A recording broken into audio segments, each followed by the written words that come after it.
good to go. All right. Can everyone hear me? And me? Anyone? Yep. Probably. Good. Okay, welcome to our talk, Deterministic Systems, Why and How To. I'm Nick, joined by Raf here. Quick, before we get started, questions, save them for the end, but you can submit them as we're going along on Slido, hash GeeCON. We're in room 4, and we'll get to those at the end, hopefully. So a quick intro of who are we. I'm Nick. I've been a Java developer for about 15 years. Current day job is at LMAX, where I've been a little over 6 years now. Also currently the maintainer of the Disruptor, an open source library that we might mention later. I'm joined here by Raf. Hello. I also work for LMAX over 4 years now, Java dev for 13, and you can find some of my open source contributions on GitHub, Log4j to Elasticsearch, and you can find me I think top 10 of GeeCON core contributors. But it's not only about code. We do have hobbies. Right, so opinions expressed here are our own, not LMAX. However, given the nature of some of the claims we are making, we need to put some context over there. Context is important. Right, so what do we do in LMAX? Well, we are running an exchange. We are running several institutional execution venues for FX and crypto. Our main clientele, funds, banks, brokerages, and other big boys with big wallets, place tons of orders in our systems, exerting sometimes tremendous pressure on our services. What we can offer in our service is a strict price and time priority order execution.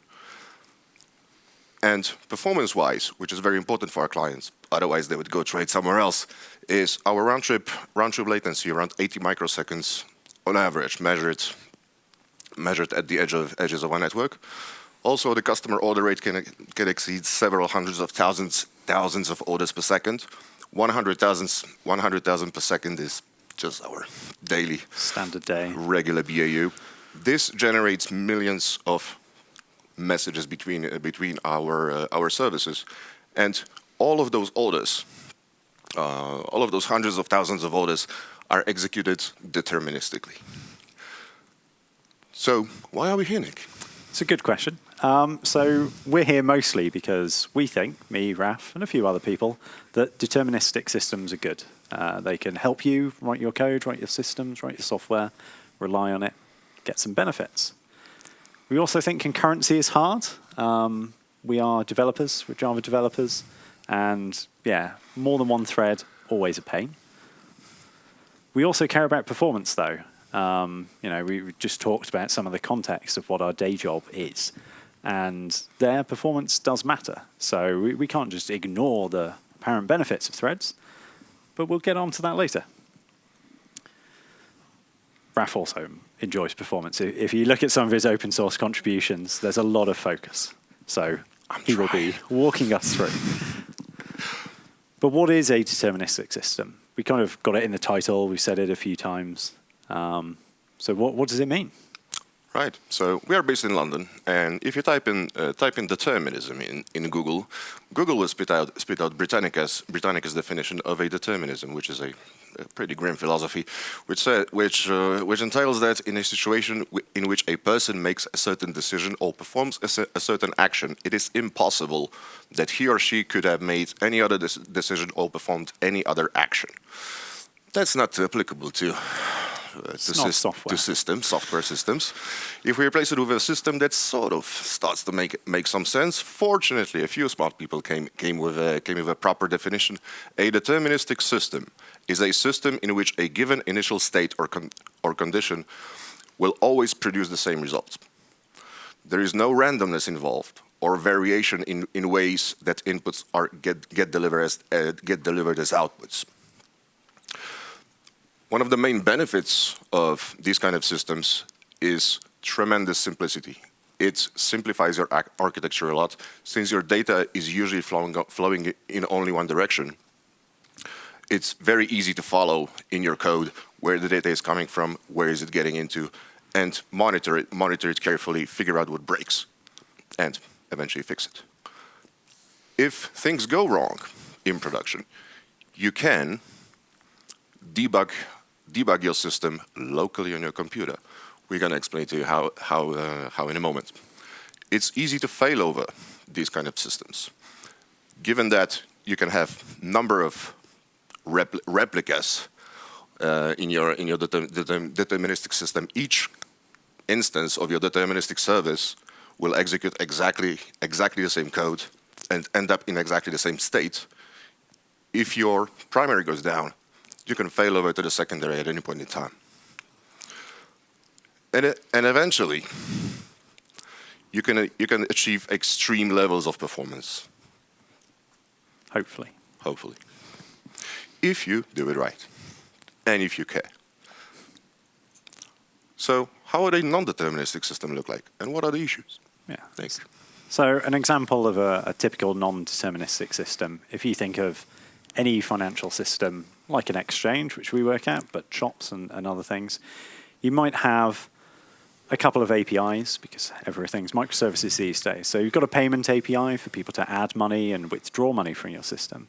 And maybe you've got an order API to take people's issues to buy and sell, whatever it is they're buying and selling. Backing that up is probably going to be some kind of account service, which is going to hold that shared state of, I have an account, my account has a balance. When I put money into it or withdraw it, I'm going to mutate that balance. If I place an order, I'm also going to mutate that balance. So if a request to withdraw goes to a payment API, the payment API can talk to the account service, and the account service will put a request into a thread pool, because we don't want to block things, and it's going to mutate that balance and check the balance and see if you've got enough money to withdraw and let you withdraw it and change it. You could place a buy order. That's also going to see, do you have enough money to buy whatever you're buying? Check that balance, change it. What if both of these things happen at the same time? They're both going to go into that thread pool. Which order are they going to be executed? You don't know. You can't really tell. It could be that the withdrawal happens and the buy fails. It could be the buy happens and the withdrawal fails. Those are okay. It could be that both happen. That's probably a sign that you're missing some concurrent locking around your balance data structure. But it could happen. Very bad for you if you are the person running this system. Good for the customer. So those are a few, it's a cut down version of a system that we could imagine. And we can see here that ordering is important. If somebody buys and then wants to withdraw, we need to know what order that happened to be able to say for certain what their state of balance was. If we've got frequent updates to a shared state, so we've got one account with a balance, and we've got many other services that are trying to modify that or check it, maybe a deterministic system would help you here. And if you've got concurrent updates that are potentially going to cause you grief, which I think every programmer has at some point, deterministic systems will hopefully reduce the grief for you. But the real question is, this is a good idea, how do I put it into practice? Well, sort of event sourcing style, you need to start record all of your inputs and state from time to time, snapshots. Once you start recording all of your system, all of your inputs, every single command and request that comes into your system, you need to execute this request with a principle of having only one writer. You can update state from only one writer at a time. Also, you cannot do anything, you cannot reproduce. Any sort of RPC calls, any sort of database calls in the middle of your state update are a no-no in these kind of systems. If you need any sort of data that's needed during the update, you need to feed it in as a request or as a part of your request that you will execute. So let's start with a thread. One thread, only one thread, that modifies a state. You need to feed the data into your system in an ordered manner. You need to produce outputs in an ordered manner, one or more. These arrays, queues, buffers can be bounded, can be unbounded, preferably bounded, preferably bounded, so that when the buffers fill up, you can put some sort of back pressure and signal that you're at capacity. But Do we really need to use regular buffers? No. Or queues? No. Both me and Raf work at LMAX, and I'm the maintainer of the disruptor. So I cannot stand seeing these regular buffers. We've got to make ring buffers, which is what the disruptor is. So it's a library, quite old now, over 10 years. It was created at LMAX by some great people back in the day. It's really useful for doing high performance inter-thread communication. So if you have two threads and you want to pass messages between them, a ring buffer is quite a nice data structure for that. The disruptor is a bit more than just a ring buffer, which is quite a simple data structure. It gives you a lot of DSL to do things such as control if you have one or multiple threads pushing events into that queue. It can also orchestrate the consumers so that you can not have one consumer process an event until another consumer has processed an event, which might come in very handy.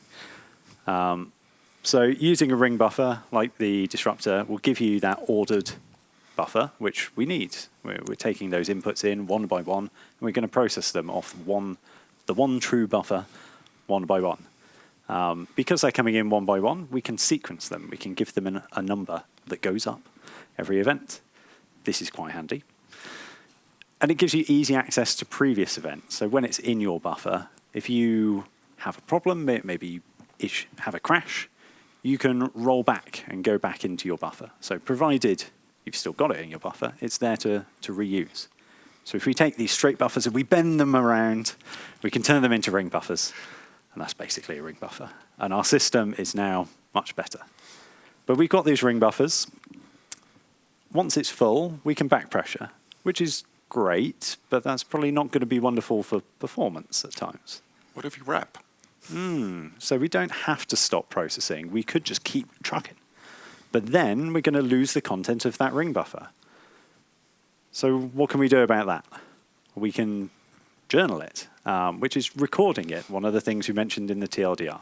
So every input, if we have one thread with one buffer coming into it, if we first make sure it's written to disk and then we process it, we know we can always reconstruct the current state of the system, if our system is deterministic, because we've got a record of every event that ever went into it in the order that we processed it, which is great. So we're recording all the traffic. If it didn't journal, didn't happen. If it is journaled, we can process it. If it hasn't been written to disk yet, we can't process it. So there are a few rules. And with these journals, we can now do replay. I can bring them from one machine to another, run it through my system, and if it's deterministic, end up at exactly the same state, which is great, but there's a slight flaw in this. If I have this journal, and I've been running my system for 10 years, and I want to see what the state is now, I need to replay 10 years worth of journal data, which is going to take some time. So we need to do something else. We can take a snapshot of that state. So we can pause the entire system, which is a little bit of a problem, which we'll get into. But think of it like a full GC pause. We will stop any data being shuffled around because we need to take a record of it. So we can stop events coming into that ring buffer on the left-hand side. We can snapshot the data in there. We can snapshot the state in that thread. And we can snapshot the data in the outbound ring buffer. So at any time, we can reload a snapshot and pick up from where we left off.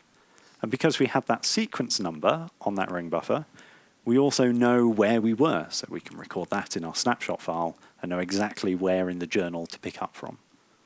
So right, now we can replay journals in a speedy manner. And these snapshots will give us that initial state during recovery, quicker recovery from just playing journals, fill the gaps, etc. I did mention it was going to block the entire system, and for something with an 80 microsecond end-to-end latency, including network hops behind the scenes, it's probably a bad idea to just stop everything for a while we record things to disk. So we could do this on a replica. We don't have to do this on the main system that everyone is, using. Because it's a deterministic system, we can fire those events to another clone of it and record them there. If we have that other clone, that's then giving us a type of fault tolerance. So if there's ever a problem, we can cut over from the primary version of the service to the secondary. What does that look like? So we had this before, we're writing journals, we're snapshotting, great. We just clone it. We make another version of it. And we stop snapshotting on the primary at the bottom here, and we only snapshot on that replica. Because it's got a buffer, even though we've stopped it, events can sit in that buffer, and when we finish writing our snapshot, it can catch up again. So it doesn't actually block this main section. We can confirm that all the events have been cloned to the replica by waiting for an OK response before we process it on the primary. And we can make sure that only events coming from other parts of our system will go into the primary. And the only source of events for the replica will be the primary's ring buffer.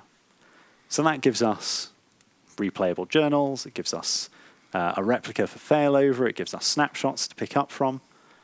It's quite a few good things. We have had questions in the past on if you're taking these snapshots with all your state in, presumably you release a new version of your software time to time. And when you do that, you change your software. Your snapshot's going to be out of date. So yeah, between releases, you need to migrate. Or you need to make your data structures backwards compatible. So some top tips, if you want to remove, especially if you want to remove events from, or fields from your journaled events, maybe don't. Maybe add a new type of event and just don't have the field in that version of it. Also, if you're replaying your journals and snapshots locally, make sure you do it with the same version of code that was running in production, because quite often your logic changes. So a lot of these things I've said, you can replay your journals and get up to the same state, assuming you're deterministic. Well, are we deterministic? How do I know? I can say I am. I'm not calling the database. It's fine. Not good enough. We need to test. So something you can do is, at timestamp 0, we can take a snapshot. Time moves on, we take another snapshot. Between those two, we will have a journal file with all the events that came into the system. And we know that if you take a snapshot and replay the journals, you should end up with the exact same state. So we can take a clone, take the original snapshot, replay the journals, take another snapshot, and those should be binary equivalent. If they are, you've done a good job. You might not be deterministic, but you've got some confidence that you are. If they're not binary equivalent, you are not deterministic. You know for sure, because you've replayed the same events, and you've got a different outcome, which I think is edging towards the definition of insanity. So there are some common pitfalls that will give you that binary difference. We kind of have mentioned a few by the side. So database queries. Databases change under your feet. That is shared state outside your system. So you can't do database calls in this. There's a few other things you can't do as well. Unordered collections are a no-no. Imagine snapshotting and restoring a hash set. The order of items in your iterator might be random depending on where you run it. Yeah. If you've got random numbers in your service, maybe you're generating UIDs or something, you need to make sure your random numbers have a seed, and that seed has been poked through the system, because it's random otherwise. And probably the same for wall clock time is a common mistake that people make. You use system current time millis to timestamp an event inside your service. No, you can't do that anymore. Because if I replay those events at a later time, I'm going to get a different output. So you either timestamp the events when they go onto that first ring buffer, or you poke time as an event through your system so that it is recorded what the time is or was. Yeah. Anything that you cannot reproduce should not be present in your system. So, benefits to you from this. Hopefully, you end up with a slightly simpler system. You got good debuggability because you can take those journal files and snapshots, you can replay, you can debug locally what happened in production. And if you've got that test in place, you can be fairly confident that it's actually testing the right thing. You've got a level of resilience because you have this thing that you can fail over to if you need to. It's not quite full raft and consensus, but it's reasonably good. And hopefully you've got some predictable behavior as well, because your system is deterministic. You know what's going to happen given the inputs. I think that's everything, isn't it? Or is it? What about performance? Ah, yes. Right. So you remember if you remember the TLDR, I wonder how much attention you put to this particular sentence. Only update state with one writer. You wonder why? Well, obviously you want to have a fairly isolated write so that only one actor is changing your system. But there are other benefits. There are other benefits that may not occur to you at first. So only update state from one thread. One thread? That seems like it could be a problem. Well, concurrency is hard. Apparently so. I mean, I said it earlier. I think most developers would agree. But maybe we'll find out. Can you tell me why it's hard, Raf? I'll be glad to. When you look at this code, I wrote this piece of code it simply increments your state by 1. The state is an atomic long. That seems okay. We are updating the state only if the current state is expected, and of course we are returning the incremented value. So yeah, as a developer, makes if sense. I saw this code, I would say that's looking pretty thread safe. I mean, atomic long gives me that feeling of warm, comforting safety. Do you think it's thread safe? No. Okay. Any other options? Well, why is it not thread safe? That is kind of the giveaway. Yeah. No, it's not a trick question. You can actually verify whether your code is thread safe with a library called JCStress. Anyone knows JCStress? Yeah. Could we get a quick show of hands? There's one hand, Two three. hands. I see at least 3. So all right. what is JCStress? All right. So JCStress is a library that allows you to verify outputs of your tests. Within this test, which you can find on GitHub, you will be you're able to define how many actors you would like to start, and define results of these actors, all the possible outcomes of these actors. So when you look at the expected acceptable outcomes of this particular test, you will find that they are not in order. However, there are no duplicates. And there's nothing missing, so it is thread safe. Yeah, Which is good. It's better than just using a long. but it's not deterministic. No. So yes, concurrency is hard. But if concurrency is hard, that means I'm using one thread, and I thought that 2 threads are too faster, Yeah, which I think is a reasonable assumption. and four threads at a time. Yeah, I wrote another piece of code that verifies what is the speed of your increments depending on which type of lock or field you use, or whether you use volatile long, or simply plain write.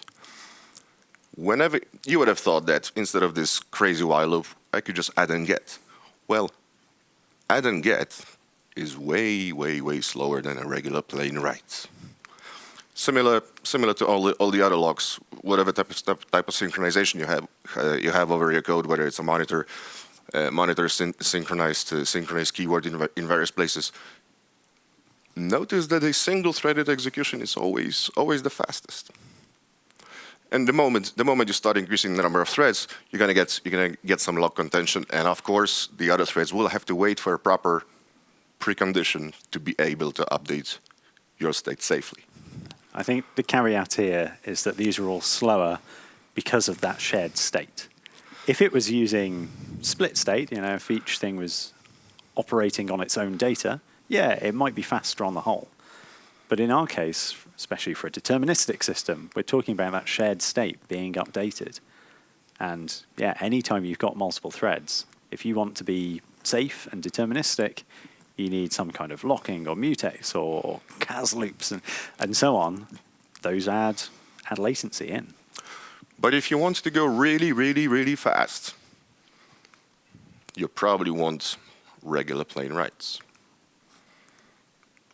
So treat your thread well, because you only have one. But what if I really need to block here? I can't think of many systems that exist today where I don't need to talk to another service, write something to a database, write something to a file. I mean, someone's mentioned writing to files at least once. That's going to be a problem for me. Like, I need to do these things, and I'm now being told I've only got one thread, and I can't do these things. Well, yeah, of course. I heard it from a lot of developers. A lot of people are questioning this kind of model, saying one thread is really not enough. I need to spread my writes across multiple threads, because 2 threads too fast. I got to scale somehow 2 threads too faster. So now I ask them a question: do you really have to block here? Can you put your blocking calls in a non-deterministic and idempotent downstream services instead, or at least out of thread? How it might look like. Imagine some sort of timeline lifecycle of your thread. Between T0 and T1, you're going to execute some state updates.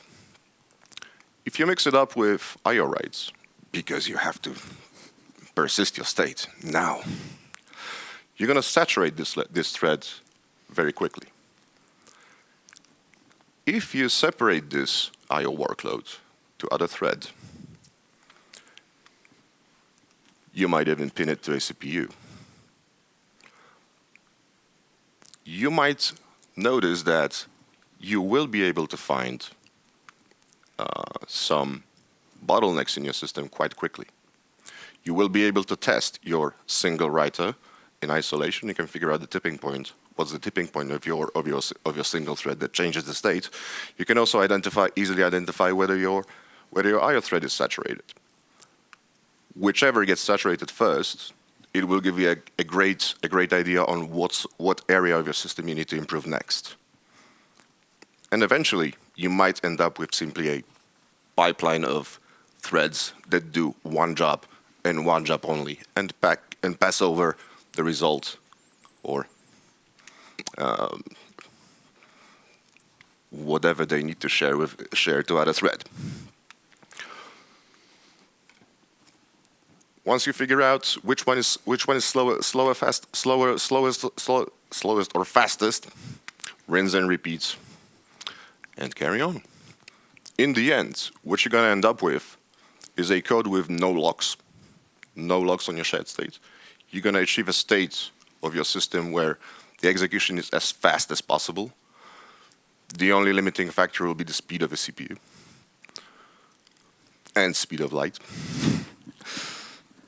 You're going to also reduce jitter if you manage to isolate your CPUs and do it properly. What is jitter, Raf? 4 nines, 5 nines.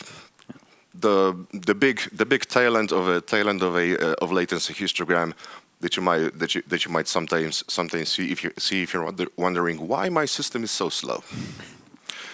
If you'd like to identify what sort of CPUs you have on your machine, and how to properly isolate those threads, you could use LSTopo.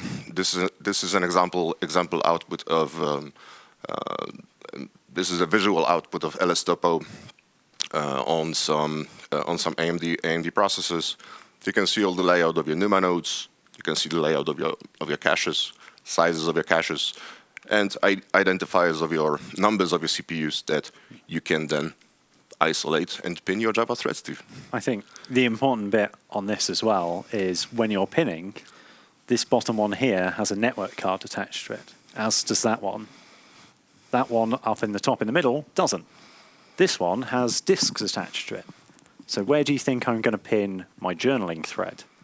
Where do you think I'm going to pin my network send and receive threads? If we have those choices and we look at LSTopo, we can make an informed decision about where we're going to put these threads, because we split it out. And our pure application logic, we're probably going to put that nearby to share some cache, hopefully. And so, do we now know why single thread updates are better? If we end up with a code that's easy to read and reason about, if we can find out that this kind of code and this kind of service can be made deterministic with ease. If we make our machine, our CPU very happy because it doesn't have to do any context switches, execute some work from tons of different Java threads, it has only one job: execute it fast. It will be very happy. And also, given CPU isolation and proper pinning, you're going to reduce your jitter and have a consistent ultra-low latency, which will enable your app and system to run at extreme pace. So, why were we here? Mentioned it at the start. We think deterministic systems are good. Hopefully, we've gone through some of the benefits. So that debuggability, the kind of consistency, and if you follow those patterns, it makes it somewhat easier to go into high performance and really start thinking about cache locality and where your data is structured, how you tie your threads to different CPUs. So deterministic systems are good. I think we've covered that. Concurrency is hard, we said. Raf put some code on the screen. It looked okay. It seemed thread safe. It was thread safe, but it still wasn't good enough. So yeah, I think we've covered why concurrency is hard. And we care about performance, which is more of an aspect of our day job, I'll give you that. But also in Raf's hobbies, he cares about performance. And now we've covered a few of the areas of how this kind of system can lead you down that path, give you the tools to write that well-performing code where you are feeding that CPU. It's one of the most expensive and important bits of your system. You may as well use it. So we talked about performance as well. So I think that's covered all of our aims, which means we've come to the end, and that is all. We do have some sources up, Disruptor, for anybody who hasn't heard of that. But there's also the basic benchmarks. So, Raf, those JMH benchmarks that you JMH and JC Stress benchmarks. Enjoy. Check out and enjoy.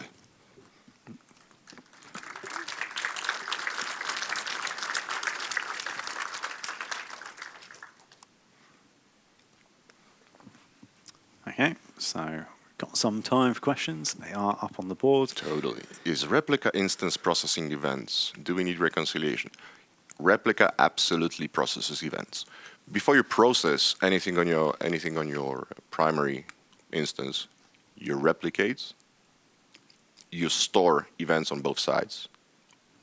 You return, you act back that, yeah, I got this event, I'm good to journal it and execute it. Then at this point, you're going to execute this code on two different instances of the same, instances of the same code, which means that reconciliation is needed only downstream when you actually download your snapshots and verify whether they are binary compatible. However, the chance of this occurrence are extremely low.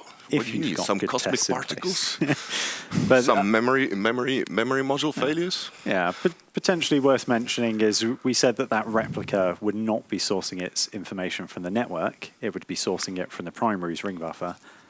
The same would go for its outbound buffers, where it's going to be emitting to the network. That would kind of be turned off a little bit. Everything downstream needs to ignore that. Otherwise, they're going to get multiple copies of the same output.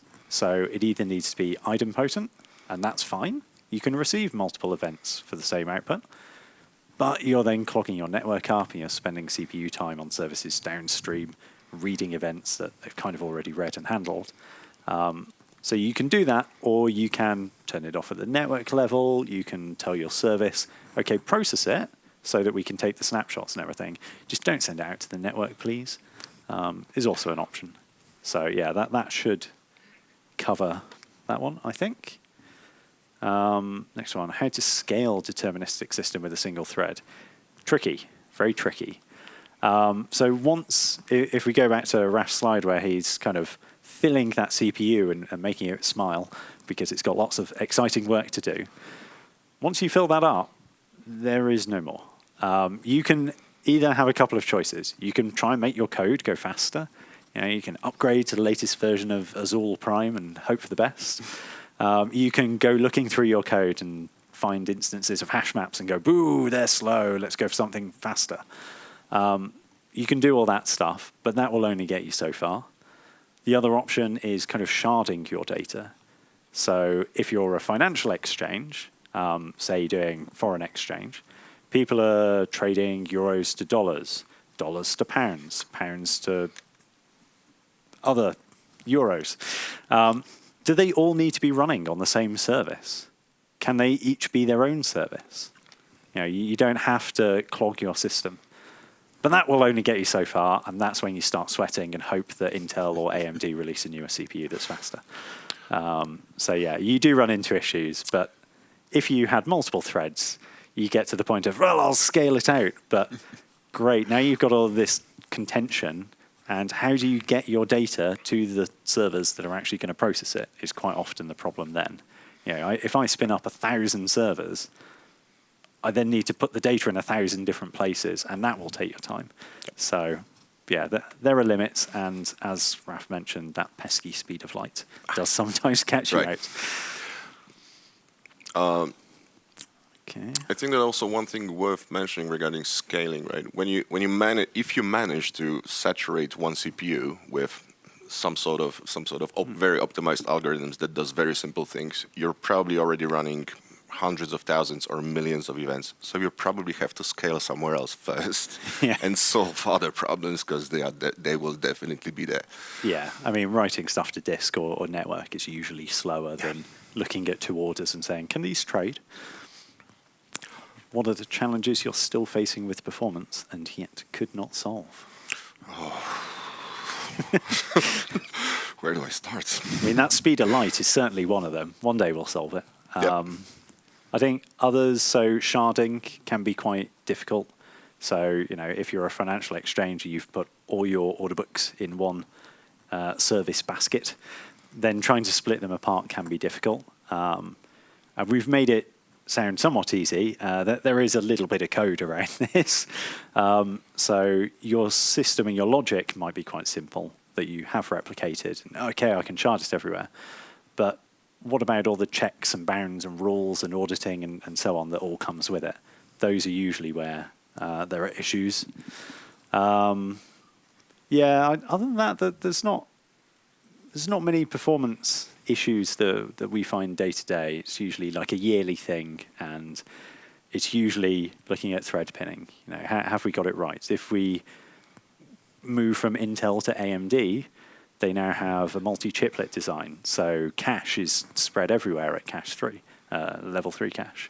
So that can be an issue, and we need to go and look and say, okay, where are we pinning these threads? If we plug different network cards into different PCI slots on a motherboard, they're going to get attached to different cores. That might change things.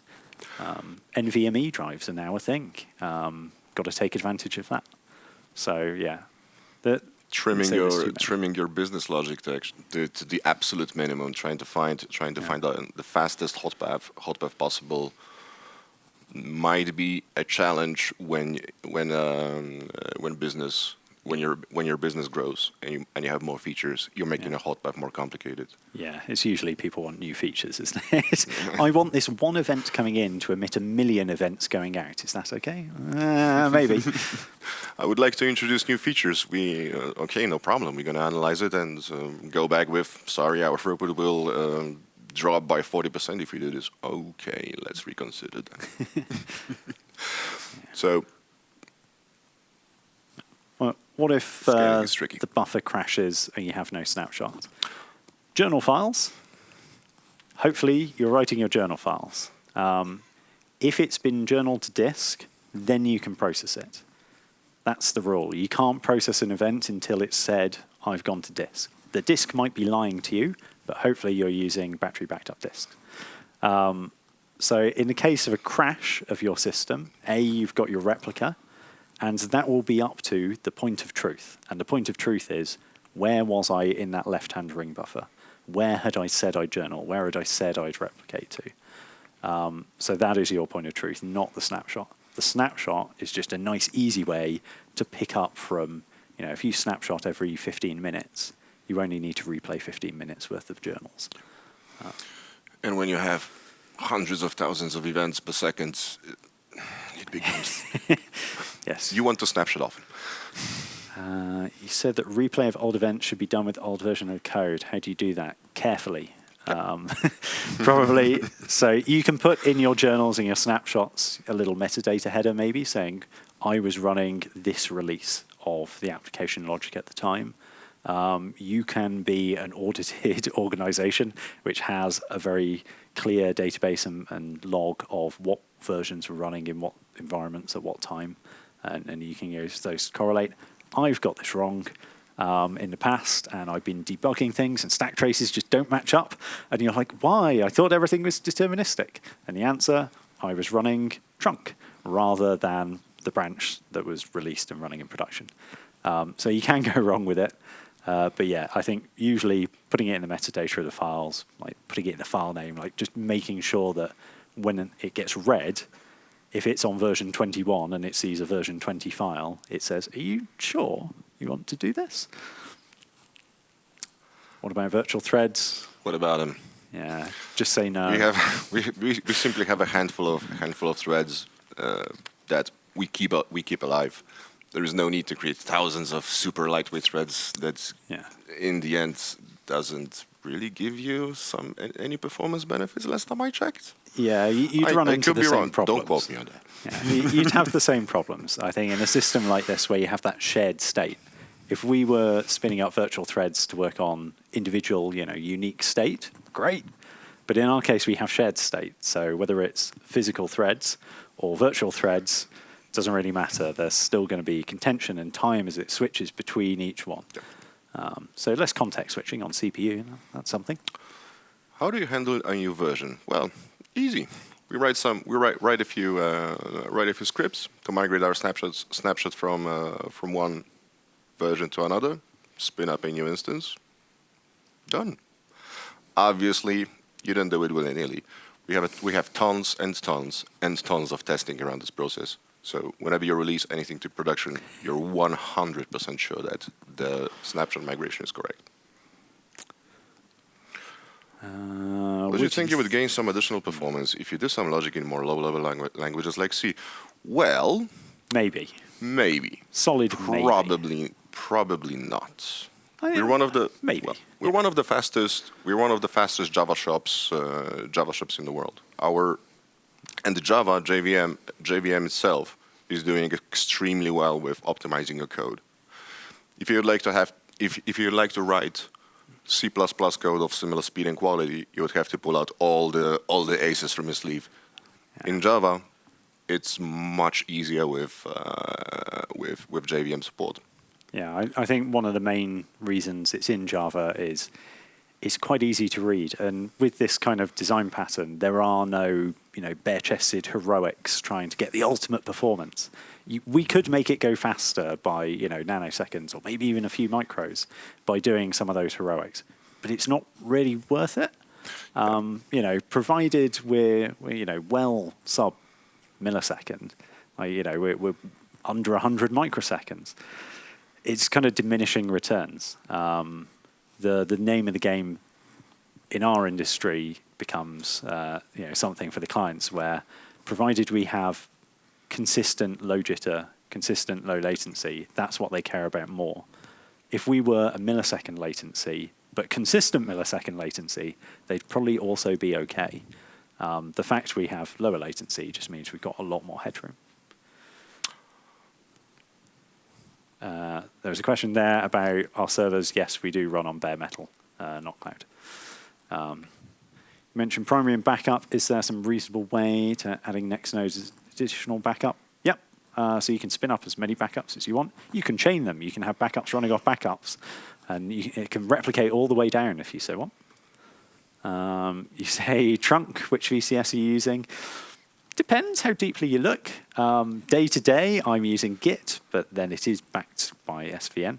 And at LMAX, it is trunk-based development. So we work on master all the time, and we take a branch for release. So there are no feature branches. Everybody works on trunk, and Tiny tested. incremental changes very, very often. Getting very quick feedback, figuring out whether your code is correct or not. What about GC? Well, what about it? The next question as well. You The mentioned next Azul question is Prime. actually related to GC. Since we use Azul Prime, Azul Prime has a pulseless garbage collector. C4. Which It used to be allows called you- Azul Zinc as well, for people who are wondering what Azul Prime is. And this allows you to run extremely unoptimized code, and Azul makes the GC performance flawless. It's really good, isn't it? It's really good. Yeah. So, what's our feedback on Azul Prime? Best JVM on the market. Gil Tenner No knows what questions. he's talking about. I No think. questions. No questions asked. Yeah. It does some other interesting things aside from GC as well. So recently they're using the LLVM compiler instead of the regular Java JIT compiler. That did actually cause us some performance wobbles when it was first coming out, because it takes a lot more work for that compiler to compile down to assembly. But the long-term gains are better. So if you have software that's running for longer, it can work out well for you. And they've got some other tools and things in there, like Ready Now, which can improve your speed if you're... I think that's very much a finance worldy thing, Ready Now. Never heard anyone else use it. When it comes to writing the journal, won't that slow down the whole process? Yep. Because you've got to write that journal first before you can process it. Yep. So if you're doing that on spinning Rust, it's going to be slow. Yeah. So have in mind that with this kind of architecture, you're as fast as your slowest consumer or slowest thread. If it's the write to disk that's slow and you simply cannot make it faster, your whole system will not be able to go faster. So, I mean, writing to disk, it's a journal, so it's an append-only log. So you've got some efficiencies that you can make there. You're not randomly writing. We run our own service, so we know exactly what disks are in there. We know what the block size is and how to optimize for that. So we're going to pre-allocate a block, fill that up, and then flush things. So yeah, there are various tricks to make writing to a file quite quick. So it doesn't bottleneck you, but otherwise it could. Is there any underlying framework you use in your solution, or is it pure Java? Spring? No. If you want to go really, really, really fast and really, really extremely efficient, I don't recommend any frameworks. You will not be able to squeeze out those last bits, those last microseconds that you need to go ultra low latency. Whenever you have to modify any sort of external framework, you can get stuck on GitHub pull request and never get this thing released. You might have to fork it, maintain your own version. Also doesn't make a lot of sense.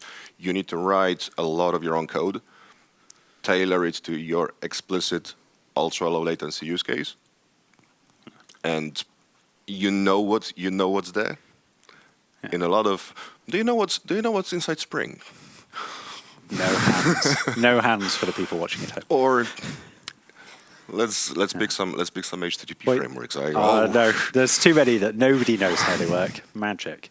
Right. I think something worth mentioning here is Aaron, which is a Martin Thompson guy who wrote Disruptor originally.